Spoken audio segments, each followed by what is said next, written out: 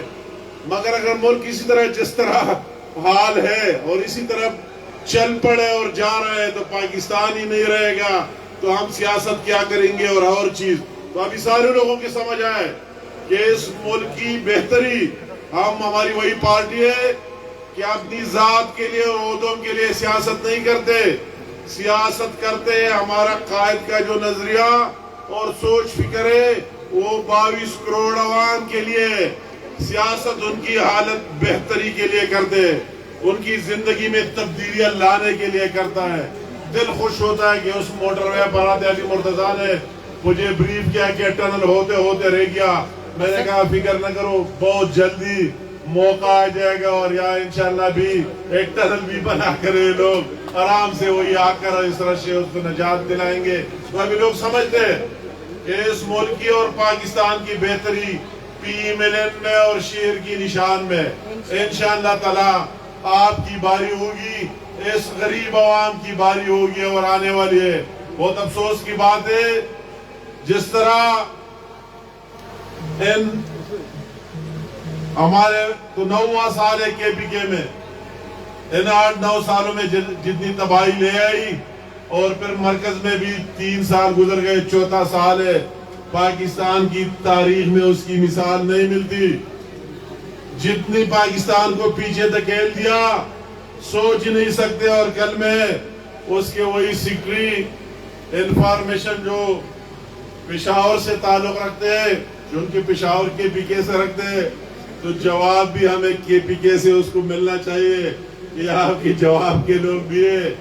میں نے T V پر دیکھ لیا, کہتا ہے کہ شہباز شریف ذہنی توازن کھو چکا ہے, اس طرح باتیں کرتے. میں کہتا ہوں اس کو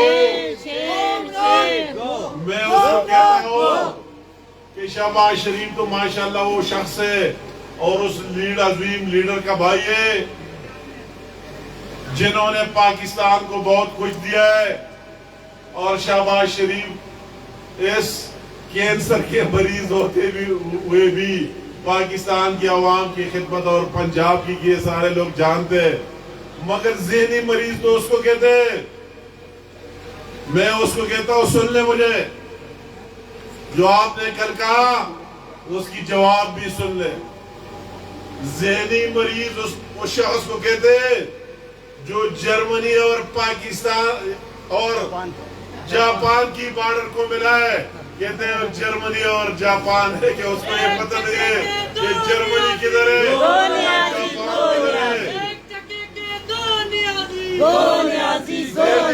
تو شخص کو کہتے ہیں جو اس کو یہی بھی پتہ نہ ہو پاکستان کی پرائم منسٹر ہوتے ہوئے کہ حقانی ایک قبیلہ پٹھانوں میں. یار پٹھانوں کی نام آپ کہتے ہیں میں بھی پٹھان ہوں, آپ کو یہ بھی کوئی تاریخ جغرافیہ کا پتہ ہونا چاہیے. پاکستان میں اور اس طرح انٹرویو دیتا ہے کہ سی این این والوں نے اس کے بارے کیا تجزیہ دے دیا. کہتا ہے وہ تو ایک میئر کونسلر سے بھی نیچے لگ رہا تھا, وزیر اعظم ہونے کا تو سوال ہی پیدا نہیں ہوتا ہے. مینٹل اسپتال میں تو آپ جیسے لوگوں کو داخل کرانا چاہیے کہ اسی دن آپ کی بیوی نے مینٹل اسپتال کی وزٹ بھی کی, آپ کے لیے بیڈ ڈھونڈ رہا تھا کہ کس بیڈ پر عمران نیازی کو لا کے رکھنا ہے. آپ کس منہ سے مینٹل تو وہی ہوتا ہے جس نے 110 روپے سے ڈالر 170 روپے پر لے کے گیا, غریبوں پر بم برسا دیے. اس نے آٹے کا کیا کیا, اس نے چینی کا کیا کیا, اس نے ہر ایک چیز کا بیڑا غرق کر دیا, ڈیزل پیٹرول کا. میں بھی کئی دفعہ کیبنٹ میں رہا ہوں, یہ میرے ساتھی بھی ہے, کہ 1 روپیہ کا ڈیزل اور پیٹرول مہنگا ہوا کرتا تھا تو ہمارا وزیر اعظم کامتا تھا کہ اس کا اثر تو غریب آدمی پر پڑے گا. پیٹرول ڈیزل مہنگے تو اس کی تو ہر چیز کے ساتھ تعلق ہے, یہ نہیں کہ گاڑی کے ساتھ. پھر ایسے تو سارے کارخانے چلتے ہیں, ہر چیز چلتا ہے, ایک دم ہر چیز اٹھ جائے گا اور مہنگائی کا طوفان آ جائے گا. تو مینٹل تو آپ کو ہے کہ آپ نے کیا, جب 10 روپے مہنگا ہو جائے رات کو صبح آپ کہتے ہیں میں نے بھی ٹی وی میں دیکھ لیا ہے، آپ کو پتہ بھی نہیں ہوتا ہے، آپ کو فکر بھی نہیں ہوتا ہے کہ کیا گزرنا ہے غریب پر، غریب بیچارہ کیا کرے گا۔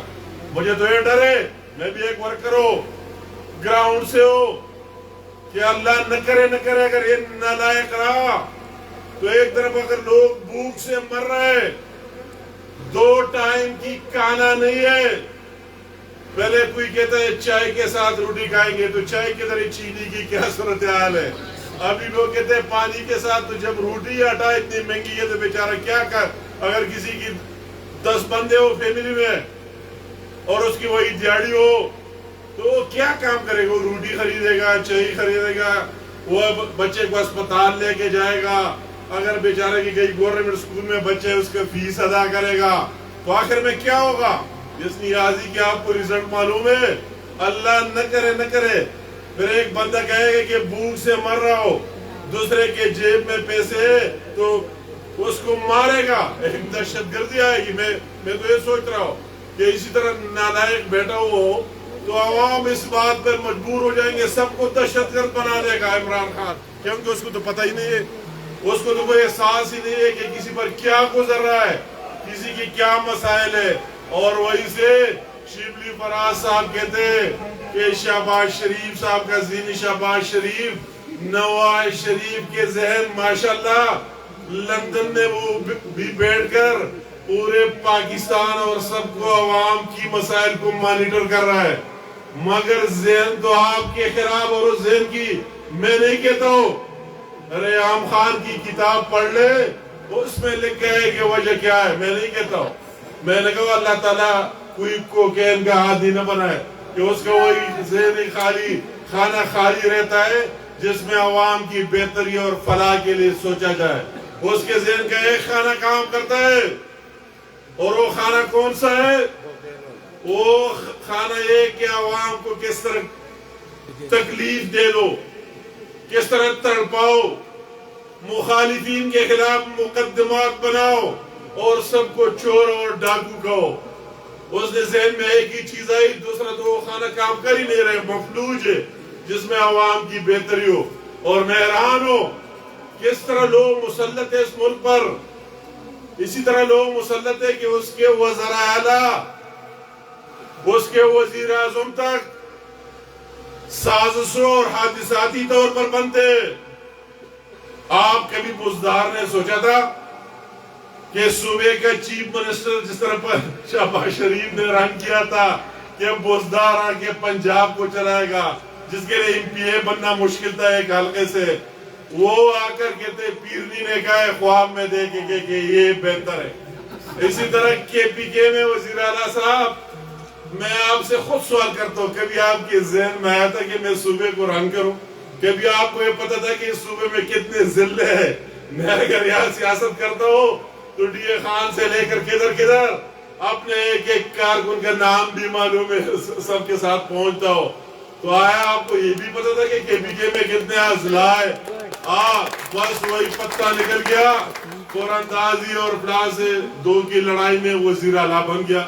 اسی دن کشمیر کا میں نے دیکھا، میں بھی اس کی کیمپین میں گیا تھا کسی زمانے میں، عبدالقیوم صاحب کہتے وزیر اعظم بن گئے، میں حیران ہوں کہ میں نے وہی عبدالقیوم جس کے میں نے اپنے پی سے پوچھا یار وہی لڑکا ہے جس کے ساتھ ہم وہی گئے تھے کشمیر، کہتے وہی بن گیا۔ اس نے خود کہا کہ میں تو کبھی سوچا نہیں میں وزیر اعظم بنوں گا، کہتے ہیں ویسے کوئی یہ کر دیا تو کہتا ہے کہ یہ نام اچھا ہے، یہ بہتر ہے اس کو بناؤ، خود کس طرح بن گیا۔ تو اگر اسی طرح لوگوں سے ملک چلانا ہو تو نہیں چلے گا۔ میرٹ پر لوگوں کو وزارت ہے، ذاتی تعلقات پر دینے ہو کہ میرا فلاں سے ذاتی، میں اور جانا نہیں چاہتا ہوں کچے میں، مگر اگر ذاتی تعلق پر لوگوں کو اتنی بڑے بڑے ملک کے سارے چیزیں حوالے کرنے اور وزارتیں دینے تو کس طرح پاکستان چلے گا؟ انشاءاللہ تعالی مسلم لیگ نون کی حکومت میں سب کچھ میرٹ پر چلے گا، سب کچھ کسی کی صلاحیت پر چلے گا کہ کس میں کتنی صلاحیت ہے، اس صلاحیت کو لے کر کام ہم کریں گے، پاکستان کے لیے کریں گے انشاءاللہ تعالی۔ اور یہ عوام پورے ملک میں کنٹونمنٹ کے election as a whole they کے تو ہم نے سارے سیاسی لوگ ہیں، میں بھی ایک تھوڑا سا شاگرد رہا ہوں سیاست کا، تو جس کی حکومت ہو بلدیاتی الیکشن وہی جیتتے. میں پہلے پی ملکیوں کا صدر تھا، اب گفٹاباد میں بھی ہم جیت گئے، مانسیرہ میں بھی جیت گئے. 24 اضلاع میں سے، حالانکہ میں صرف مرکز میں حکومت تھی، 24 ڈسٹرکٹ میں سے 14 ہم جیت گئے. لوگ کبھی اپوزیشن کو ووٹ دیتے ہی نہیں ہے.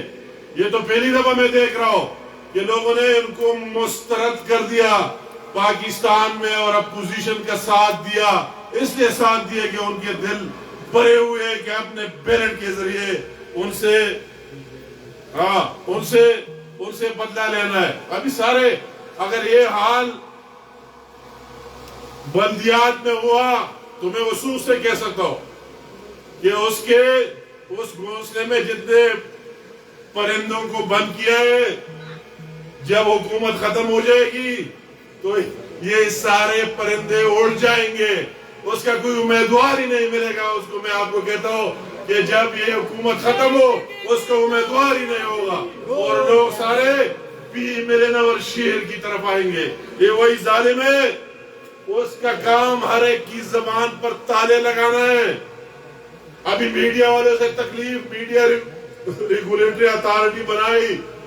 یار آپ یاد رکھیں، عمران شبلی فراد کہتا ہے تو آپ سے بڑا مینٹل کون ہے کہ جب آپ 124 دن دھرنا دے رہے تھے تو میڈیا ساری دن رات آپ کو کور کر رہے تھے. ابھی اگر وہ کوئی حق اور سچ کی بات کرتے تو آپ برداشت ہی نہیں کر سکتے. آپ کہتے کہ اس کو تالا لگاؤ، اس کو لاک کرو. آپ کو ہر چیز کو لاک کرتے، معیشت کو تالا لگاؤ، میڈیا کے زبانوں کو تالا لگاؤ، روزگاروں کو تالا لگاؤ. کوئی چیز ایک تالا لگانے والے بن گئے کہ جو حق اور سچ کی بات کرتے اس کو تالے لگاؤ. اور وہی جو جعلی نیب بنا ہے اس کی جو وہی میں کہتا ہوں احتساب ہے، جعلی احتساب ہر محکمے میں. میں آج بات کرنا ضرور چاہتا ہوں، کیا اس پورے کے پی کے میں ہم دو بڑے چور ہیں، جیسے ایک کا نام کیپٹن صفدر ہے اور دوسرے کا نام امیر مقام ہے، کہ روزانہ احتساب کی عدالتوں میں ہم پیشے کر رہے ہیں. یار ہم تو کبھی رہے نہیں، نہ چیف منسٹر نہ اور کوئی چیز. اور اللہ تعالیٰ کا احسان ہے، اگر کی تو مزدوری کر کے حق حلال کی. کوئی ایک کیس نہیں نکال سکتا کہ کسی سے 5 روپیہ رشوت لیے، ملازمت پر لیے، نوکروں پر لیے، ٹیکے فروخت کیے، اور کوئی 2 نمبری کی. اللہ تعالیٰ کا احسان ہے. مگر سب سے بڑے چور جب ہائی کورٹ آپ جاتے ہیں، میرا بھی 22 کو، میں آج بھی BBF پر ہوں، 22 کو پھر پیشی ہے، تو وہی ہم ایک کیپٹن صفدر کے نواز شریف صاحب کا داماد ہے، اور ایک میں کہ میں اس کا ساتھ ہی دے رہا ہوں اور ان جھوٹوں کے سامنے جھکتا ہی نہیں ہو. حق بولتا اور بولتا رہوں گا. تو اس کو تکلیف میرے یہ سارے جانتے ہیں، مرتضیٰ گھر کا بند ہے، میرے 22 سال کا بیٹا لندن سے آگے ان ظالموں نے جیل میں ڈال دیا جعلی مقدمے میں. رمضان کا مہینہ اور جون کا مہینہ، اور وہ جیل میں رہ کر اس کی ذہنی توازن آج تک مطلب ہے کہ آج تک خراب کر دیا ہے. اس سے زیادہ ظلم کیا ہو سکتے؟ یہ بچوں کو بھی معاف نہیں کیا. اور جتنے کاروبار تھی، صبح اٹھتے فلاں جگہ ٹیکہ کینسل ہوا، فلاں جگہ یہ ہوا، وزیر کا یہ کام ہے. مگر میں اس کو کہتا ہوں کہ ہم ان چیزوں سے دبنے مبنے والے نہیں ہیں. اتنے برداشت کیا، آخر تک برداشت کرتے رہیں گے. جتنی آپ ظلم کرتے، جتنی ناانصافی، ہمارے حوصلے اپنے قائد نواز شریف، شہباز شریف، مریم نواز اور اپنی پارٹی کے ساتھ مضبوط ہوتے جا رہا ہے، اور انشاءاللہ تعالیٰ مضبوط ہوں گے. ان چیزوں سے دبنے مبنے والے نہیں. مگر میں ایک بات آج ضرور کہتا ہوں اس ابتداء سے کہ اتنا کرو کہ برداشت کرو. ہم تو چور نہیں، آپ نے سب کچھ دیکھ لیا، مگر آپ تو چور ڈاکو ہیں سارے. آپ کی ساری ریکارڈ سب کچھ موجود ہے کہ کیا کیا لوٹ مار کیے. تو دوسروں کا اتنا کرو کہ ایک بڑے 10 سے تو پھر برداشت کر سکے. آپ ہمارے خلاف تو جعلی مقدمات تھے، آپ کے خلاف اصلی مقدمات ہوں گے انشاءاللہ تعالی. آپ اسی دن کے لیے بھی تیار رہے کہ وہی دن آنے والے ہیں آپ سے اس قوم کا ساتھ جو ظلم کیا اس کا پوچھا جائے گا. بہت سے آپ میں بھاگ جائیں گے مگر آپ سے پوچھا جائے گا. اور عمران کی کیا سٹیک سے اور اس کی اس قوم کے ساتھ کیا ہے, انتہائی ظلم کر دیا اپنی دور میں. آپ نے بہت بڑا انتظار کیا, بہت میں آپ کا ایک دفعہ پھر آپ کی یہ محبت اور اس کو سلوٹ سلام کرتا ہوں اور کہتا ہوں کہ اللہ تعالیٰ آپ کی یہ دلی محبت کا 6-7 گھنٹے سے بیٹھے یہ رشتہ اپنے قائد کے ساتھ اپنے پارٹی کے ساتھ اور ہمارے ساتھ قائم دائم رکھ کے. میں ایک بات کرنا چاہتا ہوں پارٹی کے حوالے سے, پارٹی میں نظم و ضبط کے حوالے سے. ایک تو مرتضیٰ تقریر کرتا ہے, میں کہتا ہے آپ سارے نافرمان, کہتا ہے کہ میں نے صدر صاحب کی نہیں مانی اور صدر صاحب کو پھر کہتا ہے کہ اس نے میری نہیں مانی. مگر بعد میں کرتا ہوں کہ اصل جو بندہ پارٹی میں ہوتا ہے نا اس کے یہ حق ہے ٹکٹ کی حصول کے لیے, بالکل ایک پارٹی کے ورکر کا بھی حق ہے وہ آواز بلند کرے ٹکٹ مانگے, بالکل اس کا حق ہے آخر تک. پھر جو پارٹی فیصلہ کرتا ہے پھر وہ بندہ جو امیدوار جس کے ساتھ نشان ہے وہ نشان والا بندہ پھر اسی جگہ کا نہیں ہوتا ہے, وہ پھر پارٹی کا اثاثہ بن جاتا ہے. اس کی عزت اور بے عزتی پوری پارٹی کا ہے. الیکشن آپ نے اگر ابتداء میں جیتا ہے اور خوش ہم سارے صوبے کے لوگ ہیں, نواز شریف سب سارے پاکستان کے, کیوں؟ اس لیے کہ اس کی نشان جیت گئی. تو اگر کوئی بندہ مجھے یہ پارٹیاں پھر سمجھ نہیں آتی, میرا علم بھی اتنا نہیں ہے کہ جب نشان کے ساتھ نہیں ہے, جب اس نشان جو نواز شریف کا اگر کوئی دوسرا نشان ہو تو ہمیں بتا دیا جائے. اگر ایک شیر نشان ہو اور شیر کے نشان کوئی نہ رہے تو مجھے پھر یہ آگے ٹرمینال سے نظر آتے ہیں. تو پھر کیا تک بننا ہے, کیا جسٹیفیکیشن کے پھر وہ بندہ کلیم کرنے کہ میں بھی پارٹی میں ہوں. پارٹی کا تو یہ ایک الیکشن آتا ہے, اس نشان کو ووٹ دینا آتا ہے. اگر وہ جیت جائے تو ہم سارے جیت گئے, اگر وہ ہار جائے تو ہم سارے ہار گئے. میں بھی ہار گیا, نواز شریف بھی ہار گیا, پوری پارٹی ہار گئی. اگر جیت کے ہم سارے جیت گئے. آج جب ہم خوش ہیں آپ کے جشن میں شریک آئے اس لیے کہ ہم سب کو خوشی ہوئی ہے, تو یہ مجھے یہ منطق آگے سمجھ نہیں آتا. ہم خود بحیثیت نے کہا کہ عہدے اور یہ لازمی اپنی جگہ, میں بالکل ورکروں کا ہم احترام کرتے, دل سے آپ کی رائے کا بھی احترام کرتے, جو بھی فیصلے آپ کرتے ہم اس میں مداخلت کرتے بھی نہیں. میں کہتے کہ آپ بہتر جانتے, ہر ایک اپنا ضلع, اپنی ٹیم, اپنی ورکر آپ بہتر کریں گے. اور ماشاءاللہ آپ کی ٹیم نے تو ثابت کر دی, تو کوئی اس طرح بات نہیں. میں ایک دفعہ پھر آپ سب کو مبارکباد دیتا ہوں اور ٹیم کو مبارکباد دیتا ہوں جنہوں نے اس میں جدوجہد کی, اور یہ جدوجہد آپ کے حوصلے مزید بڑھنے چاہیے. یہ میں نے اس نالائق ان کی وہی دیکھی لوکل باڈیز کا, کہتا ہے کہ ایک دفعہ کونسلر کا الیکشن ہوگا, لوگ 3 مہینے اس کے لیے محنت کریں گے, پھر تحصیل کونسلر کا ہوگا. یار خدا کے لیے یہ کوئی بات ہے؟ یہ لوگوں کو کچھ دینے کا نہیں, سارے الیکشنوں میں مصروف رکھنا ہے. الیکشن کرتے ہیں تو سارے ایک ساتھ کر کے کہ ایک دفعہ آپ کا جنازہ ہم نکال لے, ضلع کا بھی کرے, تحصیل کا, اور وہی ویلیج کونسل کا بھی 20-20 دفعہ 10-10 نہ کرے. مگر آپ ہمارے شہر ہر وقت جنرل الیکشن کے لیے بھی تیار رہے. میں کہتا ہوں کہ انشاءاللہ جنرل الیکشن اتنا دور نہیں ہوگا, جلد آئے گا. اور مجھے یقین ہے کہ ابھی سب کو احساس ہو گیا, اگر کسی نے سپورٹ کیا ہے, کیا کیا ہے, ابھی ہر ایک کو احساس ہے کہ اس بیٹ کو سپورٹ کرنا پاکستان کے خلاف کام کرنا ہے, پاکستان کی تباہی کرنی ہے. تو مجھے امید ہے کہ انشاءاللہ الیکشن شفاف ہوں گے, نیوٹرل ہوں گے, اور جب الیکشن نیوٹرل اور شفاف ہو تو شیر ہی جیتے گا اور شیر کا دور آئے گا انشاءاللہ تعالیٰ. آپ حوصلے بلند رکھ کے, آج جو پہلے سے آپ نے ہمائے تھے اور آج پھر آپ سے مخاطب ہو کے حوصلے بلند کر کے نکل جائے. ہر ایک حلقے میں امیدوار اور اس کو جو لوگ الیکشن لڑتے ہیں, میں سارے یہ بات نہیں ہونی چاہیے, ہماری جتنے ٹیم ہیں سب کو اس کو سپورٹ کر لینا چاہیے. جب الیکشن وہ بندہ لڑتا ہے تو وہی پر سپورٹ کر لینا چاہیے کہ وہ کامیاب ہو جائے. اس میں اور چیزیں بنانے کی ضرورت نہیں ہے, اور اس بندے کا بھی فرض بنتا ہے. وہ اگر عنایت خان الیکشن لڑتا ہے, اگر نہیں لڑنا اس کو اور حال ہی نہیں ہے, تو یہ جو لوگ کام کرتے ہیں جتنے وینگز ہیں یہ سارے تو ہمارے سپاہی ہے، ان کی حوصلہ افزائی کرنا، ان کو شاباش دینا، اس پر کیا جاتا ہے؟ ہر ایک کو شاباش دینا چاہیے۔ کوئی سوشل میڈیا پر لگا ہوا ہے، کوئی ویسے لگا ہوا ہے، نعرے لگا رہا ہے، کوئی دوسرے کام کر رہا ہے۔ ہم سب کو ان کی حوصلہ افزائی کرنی چاہیے، ان کو داد دینی چاہیے، انشاءاللہ تعالیٰ دیتے رہیں گے۔